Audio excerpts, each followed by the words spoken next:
നമസ്കാരം. നാളത്തെ ഒരു ദിവസത്തിനായി മലയാളികളെല്ലാവരും കാത്തിരിക്കുകയാണ്. പ്രമുഖ നടിയെ ആക്രമിച്ച കേസിൽ നടൻ ദിലീപിന് എന്ത് ശിക്ഷ ലഭിക്കും? അതാണ് ഡിസംബർ 8 വേണ്ടി മലയാളികൾ ഒന്നടങ്കം കാത്തിരിക്കുന്നത്.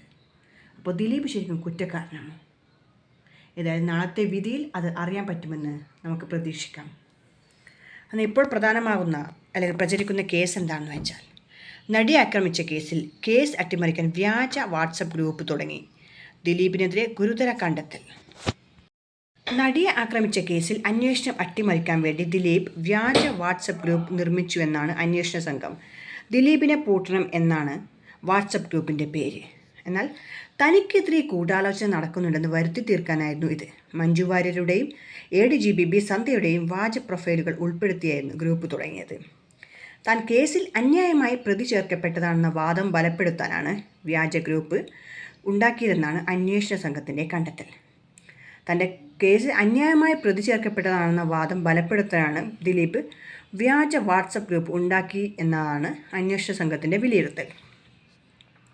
എന്നാൽ പരസ്പരം ചാറ്റ് ചെയ്യുന്ന തരത്തിലുള്ള സ്ക്രീൻഷോട്ടുകൾ പ്രചരിപ്പിക്കുന്ന തരത്തിലുള്ള ശ്രമങ്ങൾ ദിലീപിൻ്റെ ഭാഗത്തു നിന്ന് ഉണ്ടായെന്നാണ് കണ്ടെത്തൽ. ഇത് സ്ക്രീൻഷോട്ട് സഹിതമുള്ള തെളിവുകൾ അന്വേഷണ സംഘം കോടതിയിൽ ഹാജരാക്കിയിട്ടുണ്ട്. കേസിൽ നാളെയാണ് വിധി വരുന്നത്. അപ്പോൾ 7.5 വർഷത്തെ വിചാരണക്കൊടുവിലാണ് നടി ആക്രമിക്കപ്പെട്ട കേസിൽ നാളെ എറണാകുളം പ്രിൻസിപ്പൽ സെഷൻസ് കോടതിയിൽ വിധി പറയുന്നത്.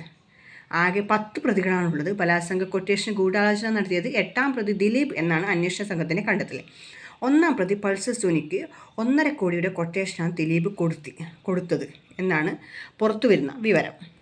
7 വർഷത്തിന് ശേഷം ഈ വിധി വരുമ്പോൾ വൈകിയായിട്ടാണെങ്കിലും നീതി ലഭിക്കുമെന്നാണ് പ്രതീക്ഷയെന്നുള്ളത് അതിജീവിതയുടെ അഭിഭാഷക അഡ്വക്കേറ്റ് TB മിനി പറഞ്ഞു.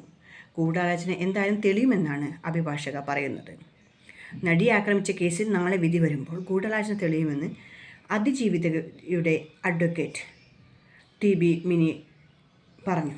മാധ്യമങ്ങളോടാണ് പറഞ്ഞത്. 8ാം പ്രതിയായ ദിലീപ് കൂടി വന്നതോടെയാണ് കേസ് നീണ്ടുപോയത്. എന്നാൽ വൈകിയാലും നീതി ലഭിച്ചും നടിക്ക് അതിൻ്റെ അർഹമായ പരിഗണന ലഭിച്ച് കേരള സർക്കാർ നടിക്ക് നീതി നേടിക്കൊടുക്കും എന്നാണ് അഡ്വക്കേറ്റിൻ്റെ വാദം. വിധി വന്നതിന് ശേഷം പല വിവരങ്ങളും വെളിപ്പെടുത്തുമെന്നും അഡ്വക്കേറ്റ് TB മിനി പറഞ്ഞു. എല്ലാ പ്രതികൾക്കും ശിക്ഷ കിട്ടുമെന്നാണ് അവർ വിചാരിക്കുന്നത്. അത്രമാത്രം തെളിവുകൾ പ്രോസിക്യൂഷൻ്റെ ഭാഗത്തു നിന്ന് ഹാജരാക്കിയിട്ടുണ്ട്. 8ാം പ്രതി വന്നപ്പോഴായിരുന്നു ഗൂഢാലോചനയുടെ ഭാഗം വരികയും അതുമായി ബന്ധപ്പെട്ടാണ് ഈ കേസ് മുന്നോട്ട് ഇത്ര നീളത്തിൽ 7.5 വർഷത്തെ ഏകദേശം 8 വർഷത്തോളം നീണ്ടു പോവുകയും ചെയ്തത്. അതുപോലെ തന്നെ തനിക്ക് പറയാൻ പറ്റുന്ന കാര്യങ്ങൾക്കൊരു പരിമിതിയുണ്ട്. 8ാം തീയതിക്ക് ശേഷം പ്രതികരിക്കാമെന്നാണ് അഡ്വക്കേറ്റ് TB മിനി പറയുന്നത്. കേസിൻ്റെ അതായത് നടി ആക്രമിക്കപ്പെട്ട കേസിൻ്റെ വിധി നാളെയാണ്. 7.5 വർഷത്തെ വിചാരണയ്ക്ക് ശേഷം എറണാകുളം പ്രിൻസിപ്പൽ സെഷൻസ് കോടതി വിധി പറയുമ്പോൾ ദിലീപ് ഉൾപ്പെടെയുള്ള പ്രതികളെ കോടതിയിൽ ഹാജരാക്കും. തന്നെ അറിയില്ലെന്ന ദിലീപിൻ്റെ വാദം തള്ളുകയാണ് കേസിലെ മുഖ്യപ്രതി 1ാം പ്രതിയായ പൾസർ സുനി. എന്നാൽ സുനി ശിക്ഷിക്കപ്പെടുകയാണെങ്കിലോ മേൽക്കോടതിയെ സമീപിക്കുമെന്ന് ഓൾറെഡി അഭിഭാഷകൻ പ്രതീഷ് കുറുപ്പ് പറയുന്നുണ്ട്. അന്വേഷണം അട്ടിമറിക്കാൻ ദിലീപ് ഓൾറെഡി ഒരു വ്യാജ വാട്സപ്പ് ഗ്രൂപ്പ്, അതായത് ദിലീപിനെ പൂട്ടണം എന്ന ഒരു വ്യാജ വാട്സപ്പ് ഗ്രൂപ്പ് ക്രിയേറ്റ് ചെയ്തിട്ടുണ്ടായിരുന്നു.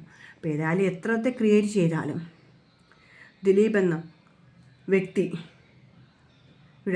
തനി സ്വരൂപം നാളെ അറിയാൻ വേണ്ടി പറ്റും. ഹൈക്കോടതി പരിഗണിക്കുമ്പോൾ കേസ് പരിഗണിക്കുമ്പോൾ നടിക്ക് അതായത് അതിജീവിതയ്ക്ക് ജീവിതം തൻ്റെ നീതി തനിക്ക് കിട്ടുമോ എന്നറിയാനായിട്ട് നമുക്ക് ഏതായാലും കാത്തിരിക്കാം. Thank you.